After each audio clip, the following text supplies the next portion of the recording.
It's become part of the city's culture, identity, history. But this sport goes beyond the fortress. The Scarlet and Gray. The UNLV men's hockey team has dominated. Our boys in silver. It's a great opportunity. It's a great challenge. It's the right time. It feels right.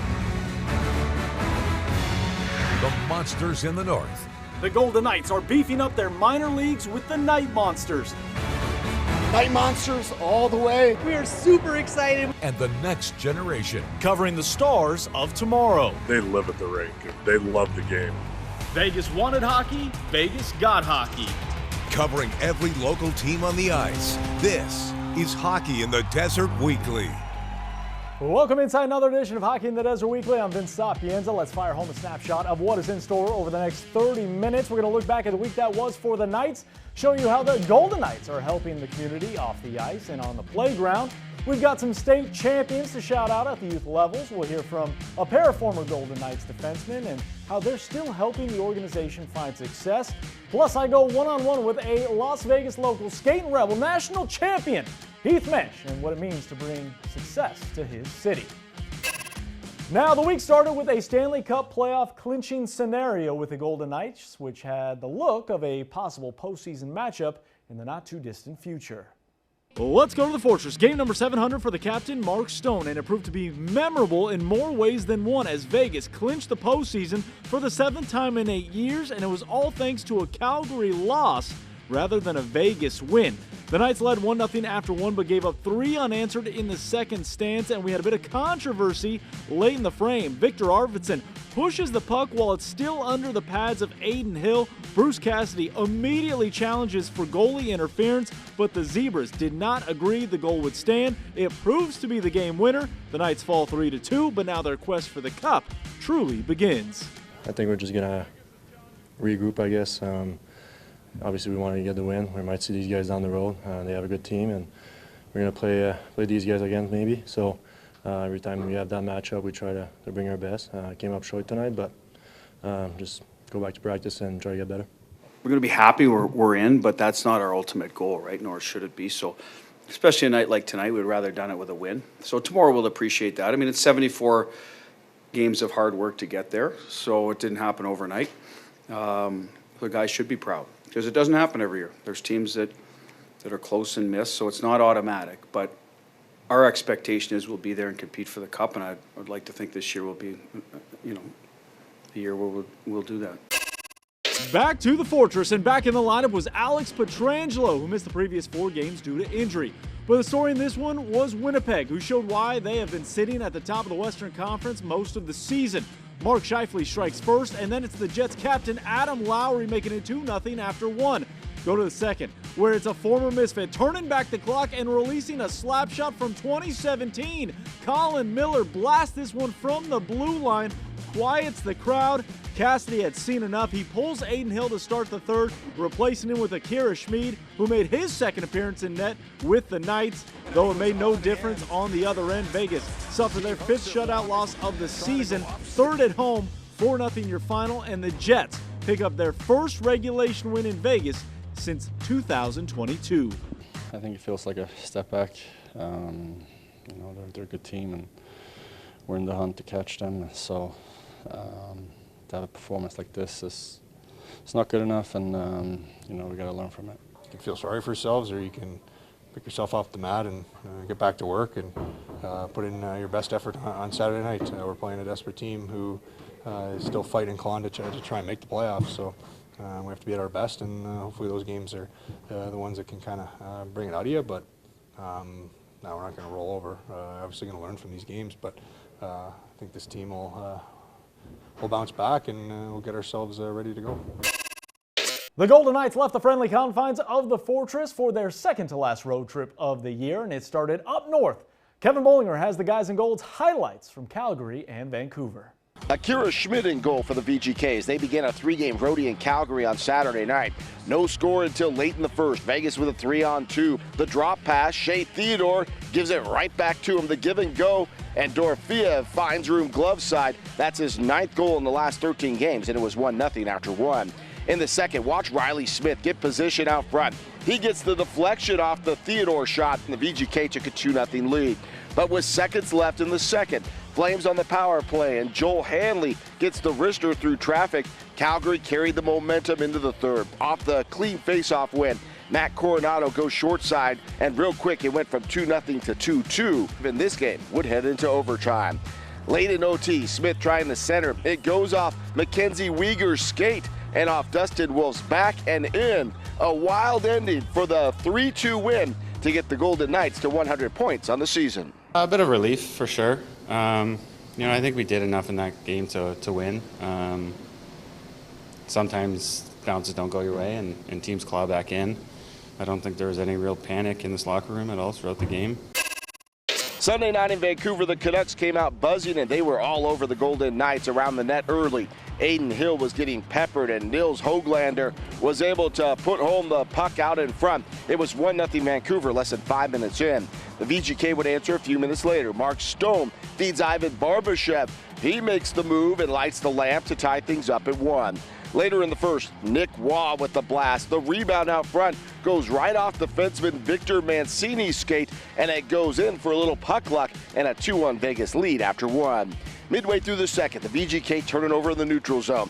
The Canucks pounce. Atu Ratu scores on the rebound, but the Golden Knights would challenge for goaltender interference. The call, though, would stand, and it was 2-2.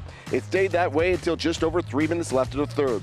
William Karlsson feeds it out front, where Victor Olofsson bangs it home, and that is your game winner. The Golden Knights sweep the weekend north of the border, capped by a 3-2 win in Vancouver. Kind of nice to get back on the winning side. And, the win on the back-to-back is, it feels even better. Despite all the ice, we are just getting warmed up here on Hockey in the Desert Weekly. When we return, we'll show you how the Knights are making an impact off the ice and out in the community. Keep it here.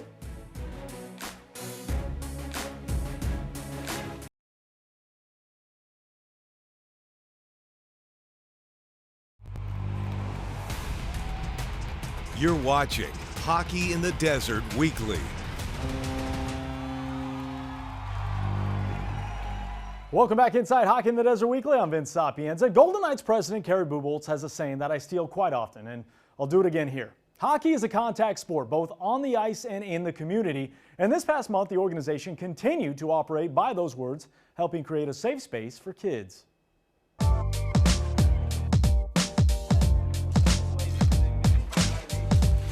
On the anniversary of the Donna Street Community Center opening, the Golden Knights partnered with the national nonprofit Kaboom and built a new playground at Centennial Park Apartments in North Las Vegas. Where you at, if you Google it, it's one of the notorious neighborhoods in Las Vegas. It has the most deaths and shootings on any street here. So this is going to help the kids, and it's going to give them a safe zone. Robert Strader is the founder of the Donna Street Community Center, which helps take care and mentor kids in the area. He grew up here and understands the lasting impact a gift like this can have. Just so big, it'll be enormous. We didn't have anything here for like 40 years, and the Golden Knights, they came, they did their donation, and now, we're gonna have a safe zone for families. We're gonna provide essential things that the kids need. Like when we were young, we all loved playgrounds. Now in this underserved community in North Las Vegas on Donna Street, we'll have a modern day playground with shade, with slides, with swings, with rock climbing, with music. It's everything that you could dream of. In December, kids and community members, along with Keegan Colasar and Cole Schwint, led the creation of the playground, sharing drawings that were later integrated in what we see today. More than 100 volunteers, including 8 Golden Knight players, took part in the construction, turning an empty courtyard into an expansive play space in just a few hours. I want our future generation to have more than us and also to attain what we never could. And I want to provide, leadership and show them that you can come from the Donna Street apartments, Donna Street, and be successful. And speaking of youth, it's that time of year in the youth hockey circles where medals are won, banners are hung. Shout out to friends of the program, Sherry Hudspeth and her 10U Vegas Junior Golden Knights girls squad, who are the 2025 Nevada State champs. Now, for those wondering if they are heading to nationals or not, because those national tournaments are only featuring teams ages 14 and up, but a congratulations nonetheless. Now, they weren't the only female hockey team to represent the state as champs. The 12U girls Vegas Junior Golden Knights are also at the top of the mountain here in Nevada. Another friend of the program, Nate Ewell, member of the Golden Knights PR team and an assistant coach for this squad, picking up their first place medals. The girls finished runner-up in the Pacific Girls Hockey League with a 31-22-6 record. And shout out to Madison Goldthorpe, finished over 100 points for the season to lead the team. And bringing it back home, earlier this month, the Golden Knights organization announced the return of the Bauer Empowered program, returning for a third year. It's an 8-week program that will be held this summer at Hilo Park, teaching the fundamentals to girls ages 5 to 12. Run by all female coaches, it includes both on and off ice skill development. Cost is $195 per player. That covers ice and staffing. All the necessary equipment will be provided by Bauer free of charge, and they will get fitted for that equipment this coming May. The children must be a member of USA Hockey, and the number of signups will be capped at 40 skaters. It's been such a success the last 2 years that we usually have 30 girls. This year we've increased it to have 40 girls. So all brand new head-to-toe equipment. They're going to get their fitting done with an Olympian, give them that inspiration. Their very first touch point in hockey is going to be with an Olympian. All brand new equipment, so they're going to look good, they're going to feel good, and hopefully they're going to play good, and we can continue having very good girls hockey here in Las Vegas. Still ahead here on Hockey in the Desert Weekly, it is time to turn our attention to the Scarlet and Gray once again, where the celebration continues. Coming up, I go one-on-one with one of the Las Vegas locals turned national champs. What it means to Heath Mensch to represent his city and what lasting impact it will have for years to come.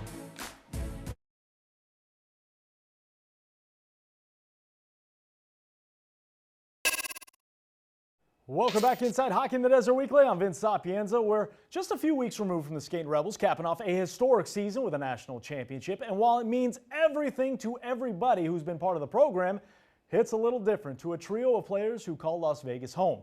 I caught up with one of them at one of the team's recent meet and greets. Pad save the Cotties, wrap around, centering pass, score!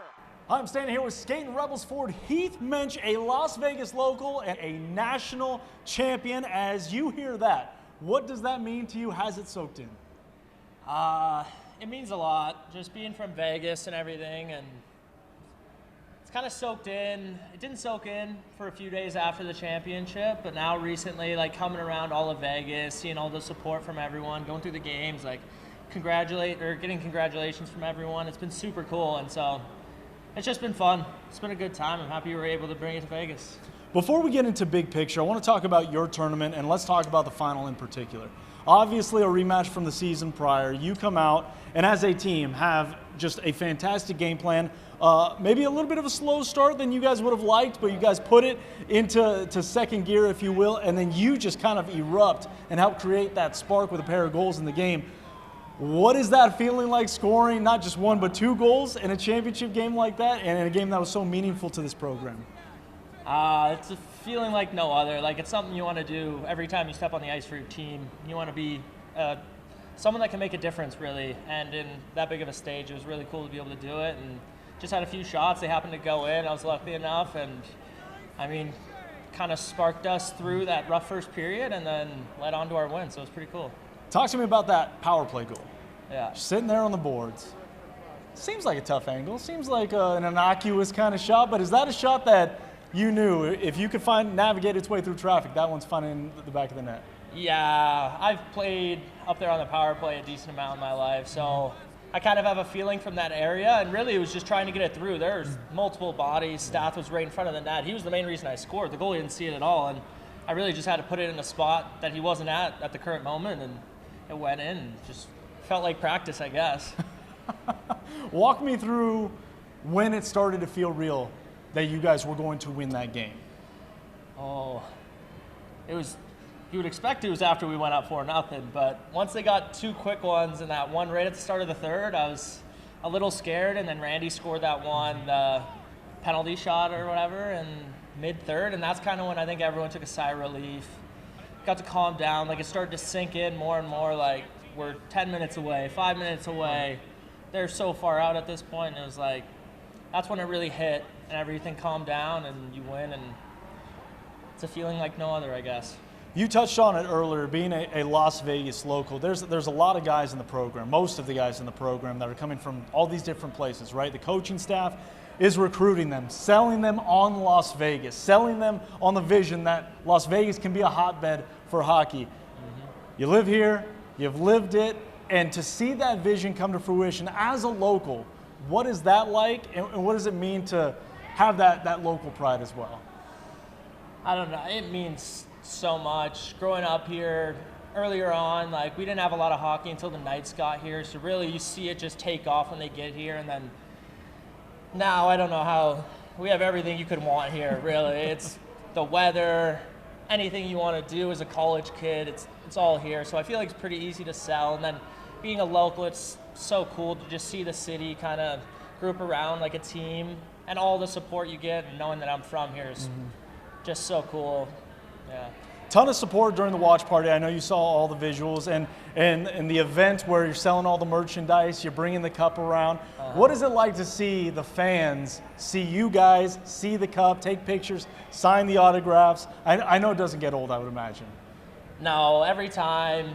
I mean, it's their first time seeing us, or being able to take a picture. They always look so excited, and you're just like, it's just a moment. You're just happy you're able to do it, I guess, and like bring joy to other people around the city, and all the kids, they just love it. So we've talked to a lot of the leadership core, a lot of the seniors, of how important this was for them to go out on a high note. But you're coming back. You're sticking around. There's a standard now, and we heard Greener say it's on to the next one. So how exciting is it to have that challenge now of having the target on your back and getting ready for another season, knowing what it takes to get there? I mean, I can't wait. Really, this was the start, and this was the goal all along. But now, to be a program that's respected, you got to do it year after year and continue to win. And hopefully, we're trying to move on, obviously. So you got to keep winning to move on, and winning is a lot more fun than losing. So, I mean, it's just huge year after year to try to bring the consistency, because that really proves it, and then hopefully we can move up. I know the goal is always to get that next one, but for now we're going to let you enjoy this one. Not too much pressure on the next year. And how does this look for you?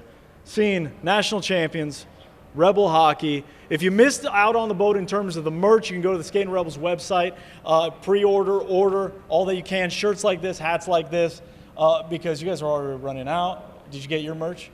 Trying to. Okay. It's hard. It's on back order now.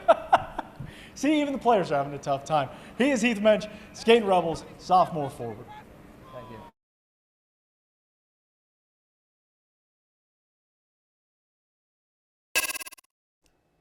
you. Welcome back inside Hockey in the Desert Weekly. Time to look at a pair of continuing quests. Over the course of the franchise's history, the Golden Knights have no doubt been aggressive, and that mindset has earned them a reputation of being ruthless. Right or wrong, it has led to a Stanley Cup, but that narrative has seemed to go quiet.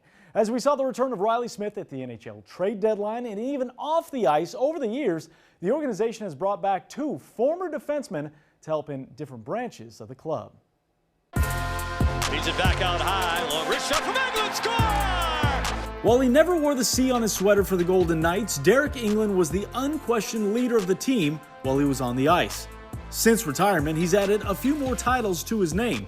Special advisor to the owner Bill Foley, president of the Vegas Golden Knights Alumni Association. Darren Millard in Studio 31, along with Derek Engelland and Darren Elliott. And he can be seen on the pre- and post-game shows as an analyst. The first couple of years doing it was a big change. You know, having it's easy talking hockey, but when people are talking in your ear while you're trying to talk and listen, it's an adjustment for sure. But it's a lot of fun. Millard and all the other analysts are so much fun to work with. It keeps you in the game, not being in the game, and hockey gave you so much in your life, so it's nice to still have a job and be part of it and be part of the broadcast team. Also back with the club is England's former teammate Nick Holden.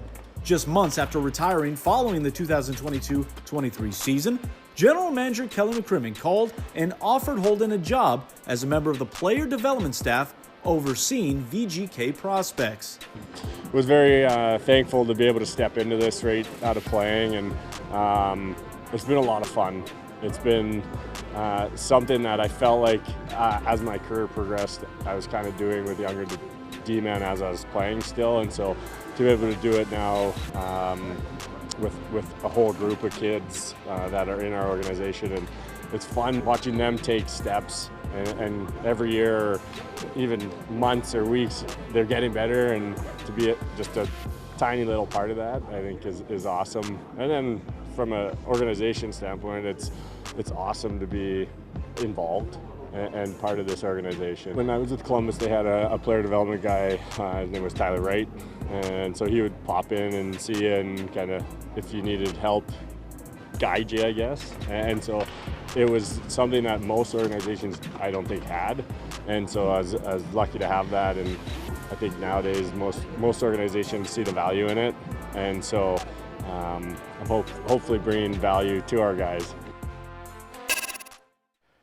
It's now time to clear the ice, and here's a look back one more time on the history-making national championship season that was for the UNLV hockey program.